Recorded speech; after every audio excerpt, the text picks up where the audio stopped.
અરે આવો બેટા. કેમ છો બા? બસ જો મજામાં. આવો. સોરી બા, આજે મને આવવામાં થોડુંક મોડું થઈ ગયું. એકચ્યુઅલી માર્શિયાને થોડુંક કામ હતું એટલે અમે લોકો કોફી શોપમાં બેઠા હતા એટલે થોડુંક લેટ થઈ ગયું. કઈ વાંધો નહીં. તમે કહો, તમારો દિવસ કેવો રહ્યો? ખાસ કશું જ નહીં. આજે મંદિરે જઈ આવી. ત્યાં દેશમાં હતી ને તો રોજ આવતા જતા બધા ઘરમાં ટવકા કરતા જાય. સાંજ પડે બધા ઓટલે ભેગા થાય, ખૂબ ગપ્પા મારે. સમય ક્યાં જતો રહે ને ખબર જ ના પડે. જાણું છું બા, મને ખબર છે તમને અહીંયા નહીં ગમતું હોય, પણ સાચું કહું બા, તમને કદાચ મારા વગર ચાલતું હશે પણ મને તમારા વગર ના ગમે. હો એ હા, એક રસ્તો છે બા. શું?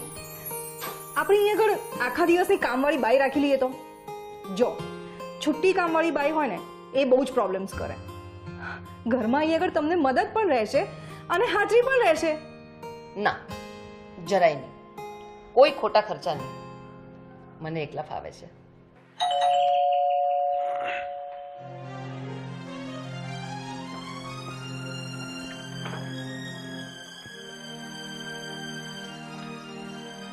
હજી આપણે આપણા દેશમાં રહેતા હોય ને એવું જ લાગે છે મને.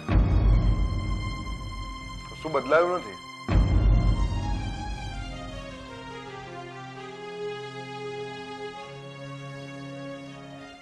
બા ત્યાં હતી ત્યારે ઘરનું બધું કામ કરતી, રસોઈ કરતી. હું બહારથી આવું તો મારા માટે ચા બનાવે, પાણી લાવે. કશું બદલાયું નથી, બધું એમનું એમ જ છે. શું બેટા, કામ કરવાથી કોઈ દુબળું પડી જાય છે? અને તું એની પણ તો ઓફિસ હોય છે, એ તો જોયા કર. એ જ તો બા, જો તું ઘરમાં હોય એટલે એ ઓફિસમાં પોતાનું કામ કેટલું શાંતિથી કરી શકે. ઘરની કોઈ ચિંતા જ નહીં ને. ખરું ને સાહેબ? મેં તો બાને કહ્યું કે આપણે 24 કલાકની કામવાળી બાઈ રાખી લઈએ, પણ બાની નાની ના જ. હવે તો એ પણ થઈ શકે.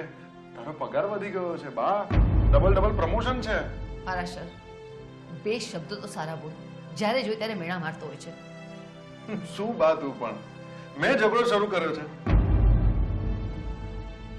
ચા તું કે મેં ઝઘડો શરૂ કર્યો? ઝઘડો કરી લીધો હોત ને તો સારું થાત પરાશર. એટલીસ્ટ તારા મનનો બળાપો તો બહાર આવી જાત. હું કેટલું શાંતિથી વાત કરી રહ્યો છું. બા જો તું, કોણે ઝઘડો કરવો છે તું મને કે. હું તો તમારા બંનેનો સુખી સંસાર જોવા આવી હતી. બા અમે